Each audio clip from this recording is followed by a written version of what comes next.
Today I want to explore a term that many of us hear often in headlines, debates, policy papers, and social media arguments, but very rarely pause to unpack. The term is religious right. Who does this label actually refer to? What ideas usually define it? And to what extent does this framework help us understand South Asia, particularly Bangladesh? My goal is to clarify this concept and to ask where it fits, where it doesn't, and where the story is more complicated. In political science, the religious right doesn't simply mean religious people or people who hold conservative values.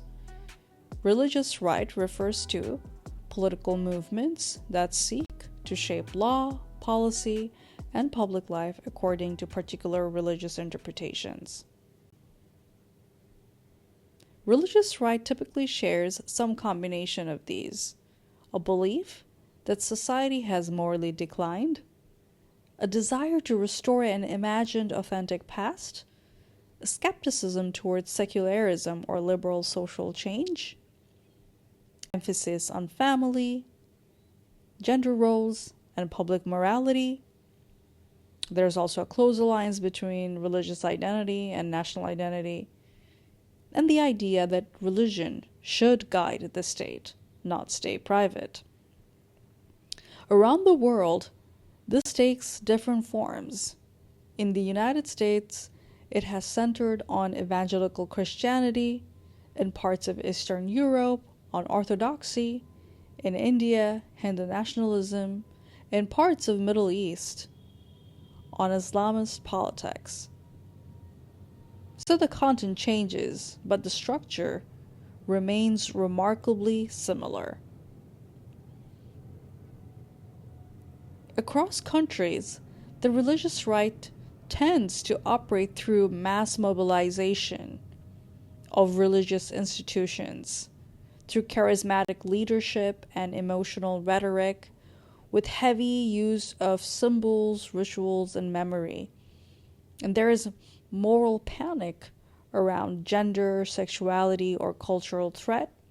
It's often framed as existential struggle, us versus them, and a suspicion of globalization and Western cultural influence. And importantly, they do not always reject democracy. Many participate in elections vigorously, but they often promote majoritarian rather than pluralist democracy, meaning if the majority supports it, minority rights may not be prioritized. Now, how does this map onto South Asia? South Asia today contains some of the world's most powerful religiously inflected political movements: Hindu nationalism in India, Buddhist majoritarian movements in Sri Lanka and Myanmar, and Islamist political currents in Pakistan and Bangladesh. But these are not carbon copies of each other.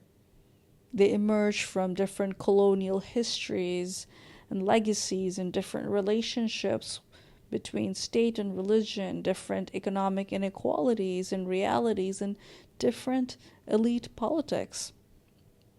Still, they share some recurring themes: religion as national identity, anxiety about cultural erosion, and competition for moral authority over the state. So, is there a religious right in Bangladesh? Bangladesh is often misunderstood from the outside.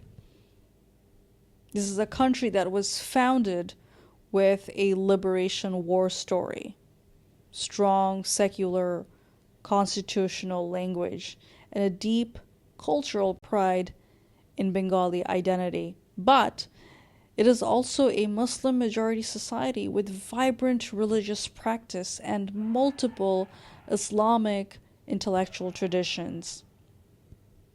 So when analysts say religious right in Bangladesh, they might refer to formal Islamist political parties, conservative social movements, religious leaders with mass followings, networks emerging from madrasa education, or newer populist preachers and influencers. But here is the key analytical point. Bangladesh's so-called religious right is not one unified bloc. It is fragmented, internally diverse, and often more focused on moral and social influence than direct control of the state.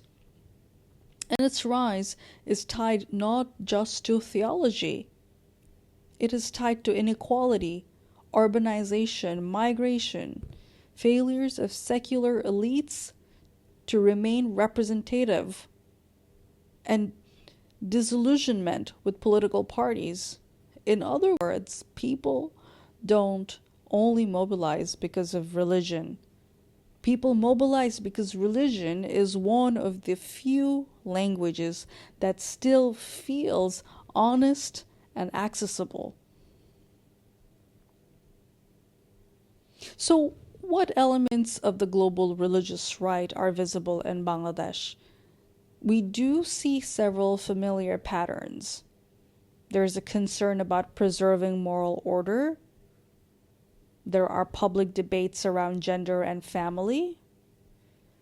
Mobilization happens through sermons and social media. And there is a critique of secular elites who are seen as distant or condescending. But we also see key differences. Many religious actors support democracy in principle. There is no single leader or unified movement. Religious identity overlaps with class and rural-urban divides. Some groups emphasize social welfare and charity over politics. Others are primarily cultural voices rather than electoral machines. And crucially, Bangladesh's political contest is not simply secular versus religious, it is also elite versus marginalized, center versus periphery, institution versus street. Religion often becomes the language, but the grievance is social and economic as much as theological. So labels like religious right can do analytical damage if we are lazy about using the term. This can flatten diverse movements into one category and dismiss genuine social faith as extremism, ignore legitimate grievances expressed in religious language, and make conversation impossible by prejudging motives.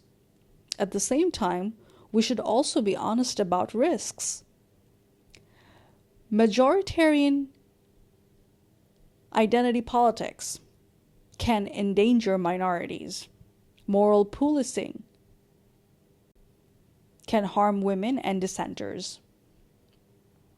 The fusion of religion with absolute nationalism can erode pluralism.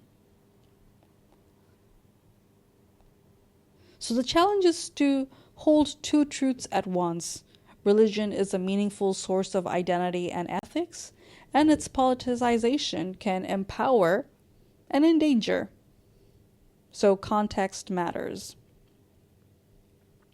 So rather than asking, is Bangladesh becoming religious right? A better set of questions might be, who feels politically unrepresented and why?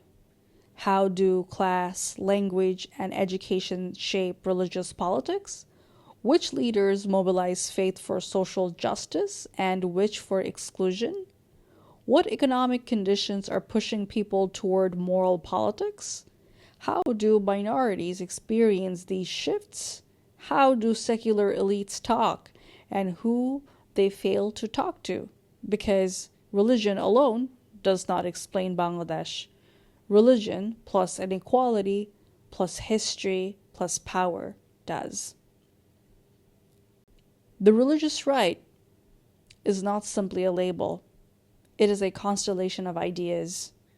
Moral certainty, nostalgia for an imagined past, skepticism toward liberal change, the desire for religion to guide public life. In South Asia, including Bangladesh, these impulses exist. They are neither entirely new, nor entirely imported, nor entirely unified. They are part of a broader struggle over belonging, dignity, and the meaning of the nation. And if we want to understand, rather than caricature, we have to listen seriously to what people think they're losing and what they hope to restore. You've been listening to After the Headlines. I'm Sarza. Thank you for staying with me, for choosing nuance over noise. If this episode helped you think differently, feel free to share it. Until next time.